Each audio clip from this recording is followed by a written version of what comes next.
அஸ்ஸலாமு அலைக்கும் வீவர்ஸ். இந்த வீடியோவில் நாங்கள் இப்போ பார்க்க போகிறது வந்து வெள்ள ரத்தம் மண் சரிவுகளை பற்றி தான். இப்போ நம்ம வந்து போன வீடியோவில் வந்து இந்த இடங்கள் பாவிச்சிக்குது, இந்த ஒரு கிராமமே இலங்கையில் அழிஞ்சு போய்க்குது. அது மக்கள் இல்லை, ஒரு பகுதி, ஒரு கிராமம் அழிஞ்சே போய்க்குது மொற்றாக பேச. இப்போ இந்த கிராமம் இப்போ வந்து மீதி இருக்கிறாக்க அந்த இடத்துல குடியேற்றம் திரும்பி பண்ண வேண்டாம் என்று தடுத்துக்கிறாங்க. இப்போ அவங்களுக்கு புது ஏற்பாடுகள் செய்ய போகிறாங்கன்னு இதாக்குது. ஆனால் சில இடங்கள் வந்து ரெட் அலர்ட் கொடுத்தாங்க, சில ஏரியாக்கள் வந்து ரெட் அலர்ட் வந்து கொடுக்கப்படல. அது பாதிப்பான ஏரியாக்கள். அது இந்த ஆரங்கட்ட வீதி, இது வந்து இன்னொரு தெரும்புக்காக தெரிந்து ஏரங்கட்ட வரங்காட்டி நீட்டு கோடு ரோட்டு நீட்டுக்கு வெடிக்கும் வந்துக்குது. அந்த பகுதிகளை வந்து ரெட் அலர்ட் கொடுத்திருந்தாலும் இந்த டிசம்பர் மழை ஒரு பாதிப்பும் இல்லாமல் இருந்தாலும், இப்படி பாதிப்பு இருந்தாலும் அந்த ஏரியாக்களை திருப்பி குடியேற்றம் பண்ணலாம். ஏன்னா அந்தளவுக்கு பெரிய பாதுகாப்பு இல்லை, அதுவும் வட்டம் பண்ணி திருப்பி செய்ய முடியும். ஆனால் இது இங்கே இப்படி இல்லை. இந்த ஏரியாவில் வந்து திருப்பி குடியேற்றம் பண்ண முடியாமல் இருக்கிறது அந்த கிராமம் அழிஞ்ச பகுதியில். இப்போ இந்த கிராமம் அழிஞ்ச பகுதியில் திருப்பி குடியேற்றம் பண்ண முடியாது. அது மீதி இருக்கிறாக்களுக்கு இன்னொரு பகுதியில் இந்த வளவுக்காணி கொடுக்கும்போது இன்னொரு அறிவித்தல் வெளியாகும் நினைக்கிறேன். அறிவித்தல் வெளியாகிக்குது. ஆனால் இப்போ அந்த குடியேற்றம் ஆரம்பத்தில் இருந்த அந்த பகுதி மண் சரிவால் பாதிக்கப்பட்ட நாள் அந்த பகுதி இப்போ அரசாங்கத்துக்கு சொந்தமாக ஆகப்போகுது.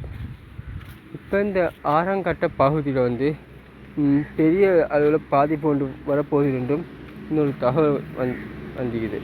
அப்படி வாழனால இந்த ஆறாங்கட்டில் இந்த குளத்தை மறைத்து கட்டிக்கிற அந்த பகுதிகள் வந்து இடிக்கப்படுமா என்று ஒரு கேள்விக்கோள் ஒன்று இந்த எடுத்துரைக்குது.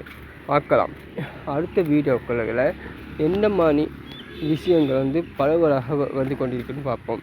இப்போ வந்து தொடர் மழையில் வந்து இன்னும் பாதிப்புகள் வந்து அக்குள்ள பகுதிகளில் வந்து ஆகலாம் என்று ஒரு இது ஒன்று நிராத்தம் ஒன்றும் இறங்கிக்குது. இந்த அக்குள்ள பகுதியில் வந்து இன்னொரு யதார்த்தம் நடைபெறுமா? இந்த இலங்கை இறைக்கும் அரசாங்கம் அனுரகுமார அதுகளை நிறுத்தி இன்னும் இந்த முன்னேற்றங்கள் கொடுக்க போகலான்னு பார்க்கலாம். இப்போ 19ஆம் தேதி இன்று இதாகிக்குது. இன்னொரு யதார்த்தம் வந்து மககிரி கினி ஆறு, அடுத்தடுத்த ஆறுகள் பார்க்கறதுக்கு மாபில் ஆறுன்னு சொல்லி அந்த ஆறுகளை வந்து இன்னொரு யதார்த்தம் வந்து உருவாக்கப்பட்டுள்ளது. 48 மணி நேரத்துக்குள்ளே எல்லாரும் வெளியே ஏறுங்கன்னு சொல்லி அரசாங்கத்தில் உத்தரவு கொடுக்கப்பட்டுள்ளது.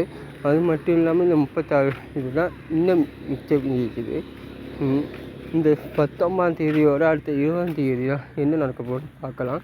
ஏன்னா அந்த 19ஆம் தேதி அந்தளவுக்கு மழை பெய்யலை, வெயில் அடித்ததுனால அழுத்தம் குறையிறதுக்கான வாய்ப்பு இருக்கலாம்.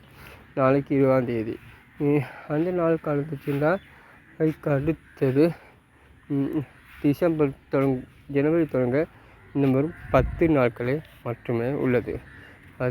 அதை நம்ம கலந்துட்டோம்னா இந்த மாதிரி பாதிப்புகள் குறைவதற்கான அதிக வாய்ப்புகள் உள்ளன.